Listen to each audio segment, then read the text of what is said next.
Walk in the way of dawn, for the thunder cannot protect you where the light doth not reach. Don't fancy getting my hands dirty. I need a shovel. What do you want?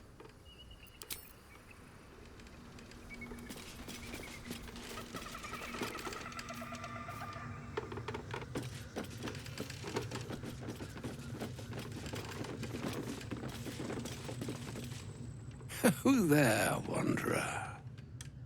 Stay thy course a moment to indulge an old man. May I inquire if perchance you retain among your traveling companions a man who adheres to the given name of Gale? Should it be the nature of our acquaintance that interests you, well, you may safely classify Gale and I as friends. Should it be the nature of your present interlocutor that you desire to drag from the dark and unknown, I shall be glad to aid in your quest for illumination and identify myself as Elminster. Elminster Ormar. Now, if this answer satisfies you, let us linger no longer in this limbo of indecision, but settle on your knowledge of the individual I seek.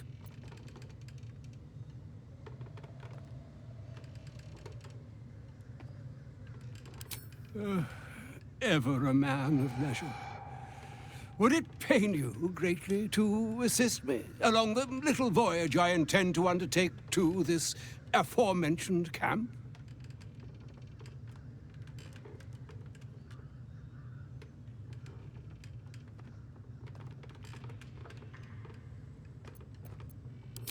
And I would confirm it to be so.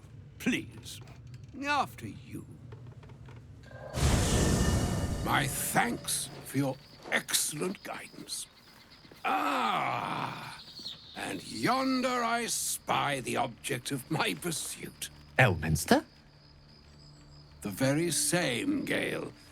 And a fair bit miffed he is, too, finding himself forced to expose his best pair of boots to so many miles of country road on your behalf. I don't understand. How so on my behalf? I was bid to spare neither time nor my own self to find you. She sent me, Gale. You know of whom I speak. But why? Out with it, Elminster. Please. Young man, has your sojourn away from Waterdeep washed away your decorum as well as your patience? Nigh a 10-day I've gone without honest fare, worthy of the name, drank naught but what the sky entitled my thirst. Why, some bread, cheese, and a cup of wine would appear unto me a feast.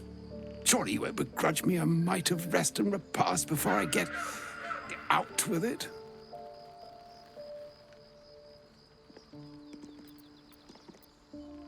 Oh, for the love of... Fine, fine. I'll turn a deaf ear to the clarion calls with which my scorned stomach beseeches me. Graver matters are at hand. Plenty to digest, after all. A good deal to stew over, if you will. Words ladled with import should be savored so as to better absorb their meaning. Wouldn't you agree? Elminster! Right. You see,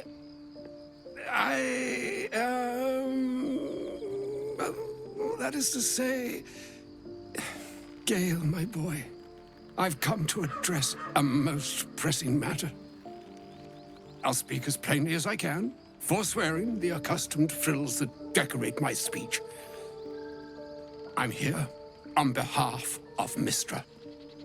The message and the charge I bring you are hers.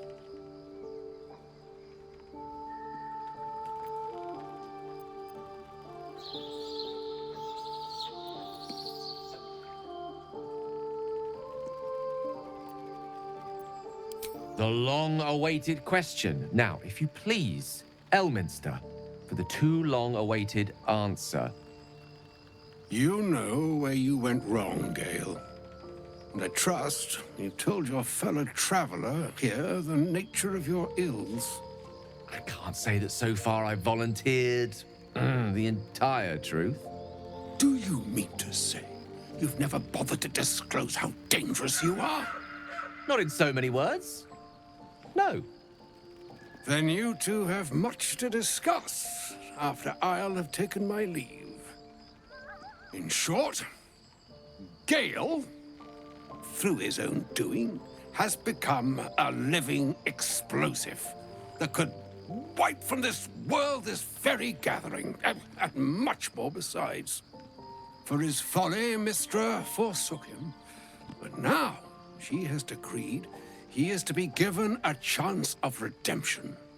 Mystra would consider forgiveness. She would consider what she considers to be forgiveness. Mystra is aware of the misadventures that have befallen you both. She knows of your strife with the Absolute, that most insidious of evils.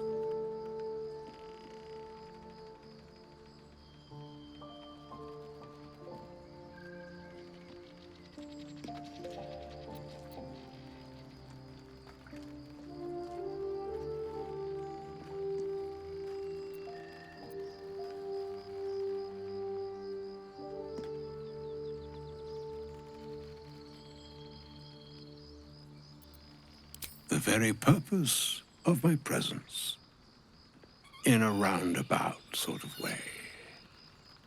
You must know that the Absolute is more dangerous than you can possibly conceive. It threatens all who live, even those who are undying.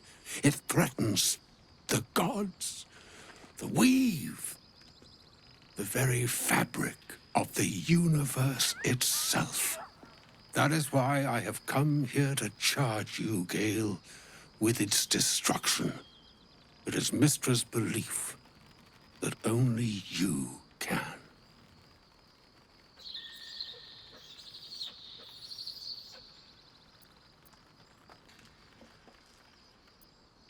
I doubt not your conviction, but Gale has an unnatural advantage. The orb. Precisely. That which renders him so dangerous is an orb of Netherese origin that is buried within his chest. And that, Gale, is how we arrive at the heart of my directive. Mystra has granted me the power to stop the clock, as it were, on the orb's rush to overpower you. Instead, you will be able to unleash its lethal combustion at will. Interesting. This could be help, or hindrance. We shall have to see. You must find the heart of the Absolute, whatever that may be, and use yourself as the catalyst that will burn it from this world.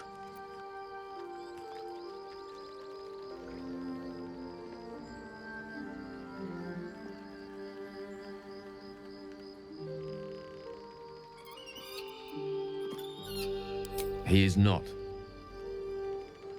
But it seems that Mystra is. It brings me no pleasure saying this, my friend, but such is Mystra's will. Yours must be the sacrifice that will undo the Absolute, and for your sacrifice you will be redeemed. Such is Mystra's promise. With that, I've said my sorry piece, and need only bestow unto thee the charm I was bid. Meine hastra mistrariel, Italion, thras annas diffra.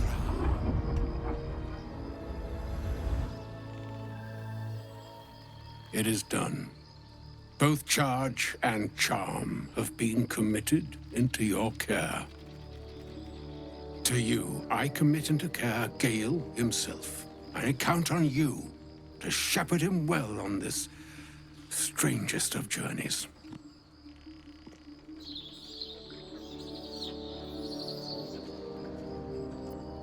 On my honor, I'm not sure yet I can say the same. Like moons make swell and wane the nescient seas, so too the sky-strewn gods ordain the tidal fates of mortal days. And yet, an ocean born in lonely hours, come ebb, come flow, come all that is beyond the breadth of our dominion. Be a moon unto yourself. Even the waves of fate can break upon the shores of will. Farewell, my friend. Farewell, Elminster. I'm glad she chose you.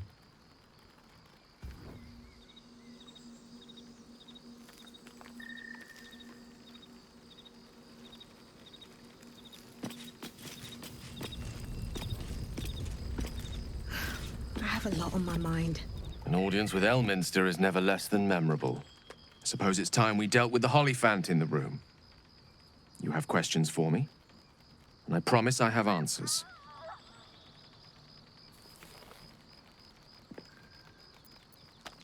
Ah.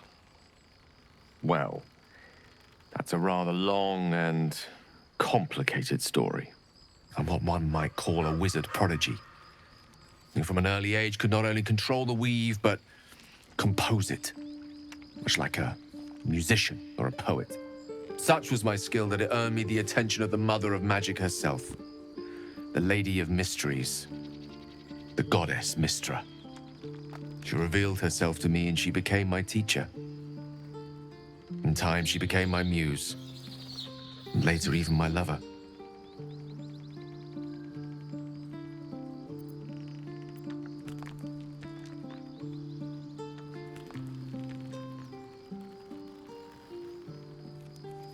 I am, after all, the villain of the tale. We enjoyed each other's company. Body, mind, and soul. But even so, I desired more. You see, no matter how powerful a wizard we mortals can become, we never scratch more than the surface of the weave. Mystra keeps us in check. There are boundaries she doesn't let us cross, yet every time I was with her, I stood on the precipice, gazing into the wonders that lay beyond. I sought to cross her boundaries.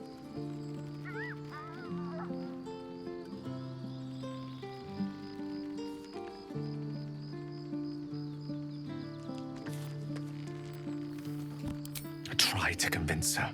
I pouted. I pleaded.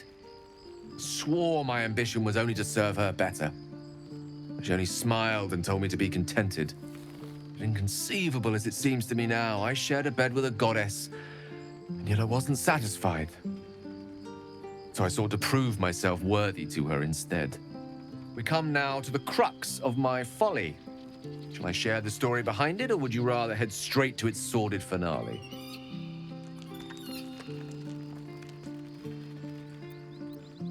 Very well. Here goes.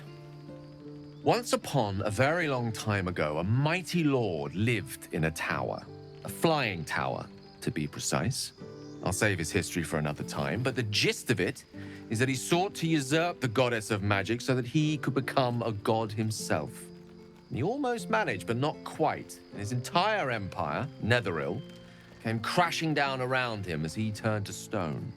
The magic that was unleashed that day was phenomenal. Roiling like the prime chaos that outdates creation. Even the weave itself could not withstand the onslaught.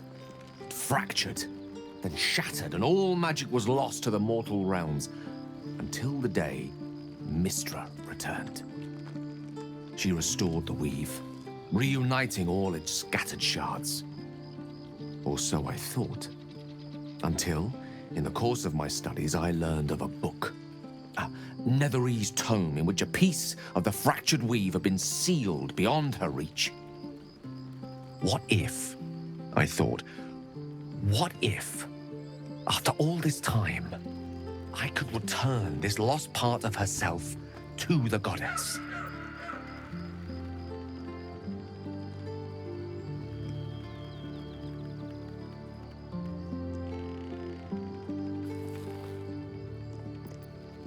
The answer was to try.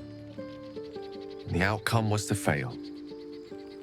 I was certain that this deed of raw power, draped in romance, would convince Mystra to take me by the hand and welcome me into her hitherto forbidden domains.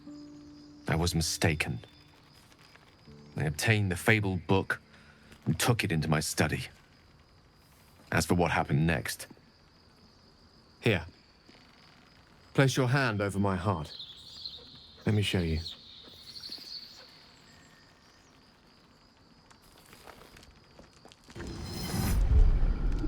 You feel the tadpole quiver as you realize Gale is letting you into the dark. You see through Gale's eyes, staring down the corridors of a dread memory. A book, bound, and suddenly opened. Inside there are no pages, only a swirling mass of blackest weave that pounces.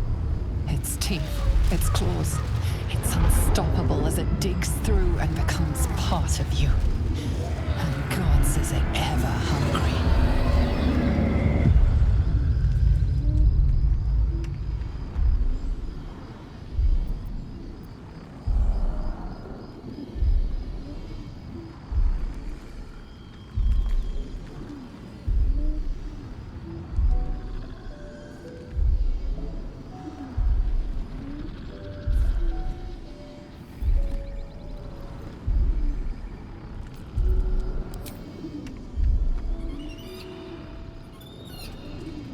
Terrifying, isn't it? And that is only the beginning. This Netherese blight, this orb, for lack of a better word, is balled up inside my chest. And it needs to be fed. As long as I absorb traces of the weave from potent enough sources, it remains quiet. Were it ever to fully destabilize, however.